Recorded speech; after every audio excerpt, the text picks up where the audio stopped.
అందరికీ జై భీమ్. నమస్కారం మిత్రులారా.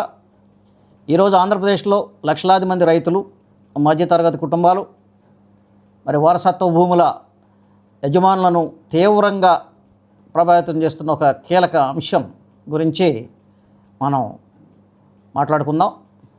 అదే 22A భూముల సమస్య. భూముల సమస్య ఇది అందరికీ సంబంధించినటువంటిది. చాలామంది అడుగుతున్నారు, మా భూమి పట్టా భూమే అయినా రిజిస్ట్రేషన్ ఎందుకు చేయటం లేదు, బ్యాంక్ లోన్స్ ఎందుకు రావటం లేదు, మరి అలాగే తాతగారి కాలం నుంచి మా భూమే అయినా కానీ 22Aలో ఎలా చేరింది? ఈ ప్రశ్నలకు సమాధానం తెలుసుకోవాలి అంటే ముందుగా 22A అంటే ఏమిటో తెలుసుకోవాలి. 22A అంటే ఏమిటి? రిజిస్ట్రేషన్ యాక్ట్ 1908లోని సెక్షన్ 22A ప్రకారం కొన్ని రకాల భూములను ప్రభుత్వం నిషేధిత జాబితాలో ఉంచింది. సాధారణంగా ప్రభుత్వ భూములు, దేవాలయ భూములు, వక్ఫ్ భూములు, అసైన్డ్ భూములు వంటి వాటిని అక్రమంగా అమ్మకుండా నిరోధించటం దీని యొక్క ముఖ్య ఉద్దేశం. ఈ ఉద్దేశం సరైందే, కానీ అసలు సమస్య అమలులో వచ్చింది. వేలాది ప్రైవేట్ పట్టా భూములు కూడా పొరపాటున 22A జాబితాలో చేరిపోయాయి. దీనివల్ల ఏమవుతుంది? మీరు మీ భూమిని అమ్మలేరు, కొనలేరు, రిజిస్ట్రేషన్ జరగదు, బ్యాంకు రుణం రాదు, పిల్లలకు ఆస్తి బదిలీ చేయటం కుదరదు, చాలా కష్టమవుతుంది, కోర్టుల చుట్టూ సంవత్సరాల పాటు తిరగాల్సి వస్తుంది. అంటే భూమి మీదే అయినా ఆచరణలో దాన్ని ఉపయోగించుకోలేని పరిస్థితి. ఇప్పుడు న్యాయపరమైనటువంటి అంశాలు చూద్దాం. మొదటి అంశం ఆర్టికల్ 300A. భారత రాజ్యాంగం ప్రకారం చట్టబద్ధమైన ప్రక్రియ లేకుండా ఎవరి ఆస్తి హక్కును హరించరాదు. 22Aలో చేర్చటం వల్ల యాజమాన్యం పూర్తిగా కాకపోయినా ఆస్తిని అమ్మటం, బదిలీ చేయటం, రుణం పొందటం మరి అసాధ్యమవుతుంది. ఇది ఆస్తి హక్కుపై తీవ్ర ప్రభావం చూపుతుంది. రెండవది ఆర్టికల్ 14 సమానత్వ హక్కు. ఒకే రకమైనటువంటి రెండు భూముల్లో ఒకటి 22Aలో ఉండి మరొకటి లేకపోతే అది వివక్షకు దారితీస్తుంది. మూడవది న్యాచురల్ జస్టిస్. చాలా సందర్భాల్లో భూమిని 22Aలో చేర్చే ముందు యజమానికి నోటీస్ ఇవ్వరు.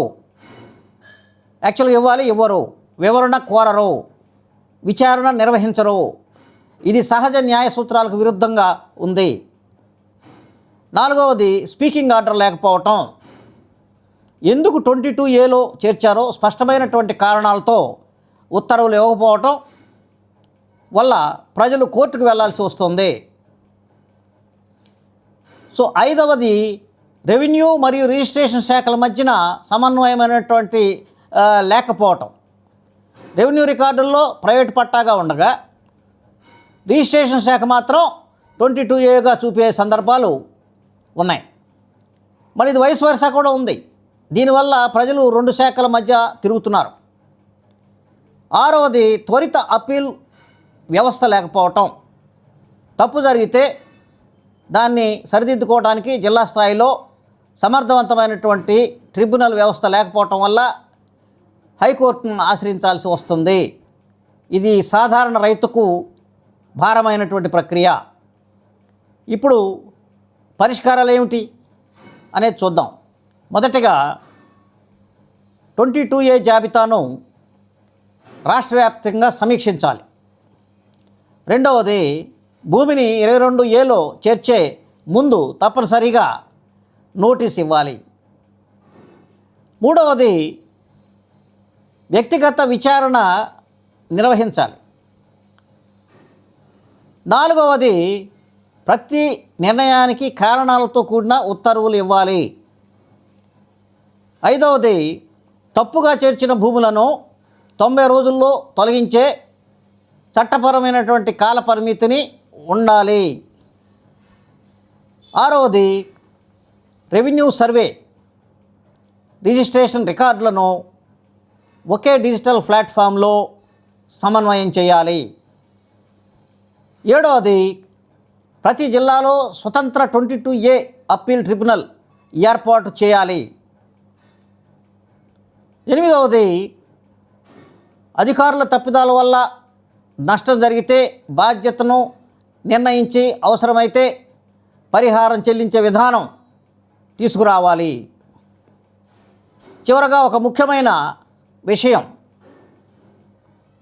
ప్రభుత్వ భూములను రక్షించడం చాలా అవసరం. కానీ అమాయక ప్రజల చట్టబద్ధమైన ఆస్తి హక్కులను హరించటం ఎట్టి పరిస్థితుల్లోనూ సమంజసం కాదు. 22A చట్టం ప్రజలకు వ్యతిరేకంగా కాకుండా అక్రమాలపై మాత్రమే పనిచేయాలి. అప్పుడే చట్టంపై ప్రజలకు విశ్వాసం పెరుగుతుంది. మీ భూమి కూడా 22Aలో ఉందా? మీకు నోటీస్ ఇవ్వకుండా జాబితాలో చేర్చారా? మీ అనుభవాన్ని కామెంట్లో తెలియచేయండి. ఈ వీడియో మీకు ఉపయోగపడితే లైక్ చేయండి, షేర్ చేయండి, ఛానల్ను సబ్స్క్రైబ్ చేయండి. మరో చట్టపరమైనటువంటి మరియు ప్రజా ప్రయోజనాంశంతో త్వరలో మళ్ళీ కలుద్దాం. ధన్యవాదాలు. జై భీమ్.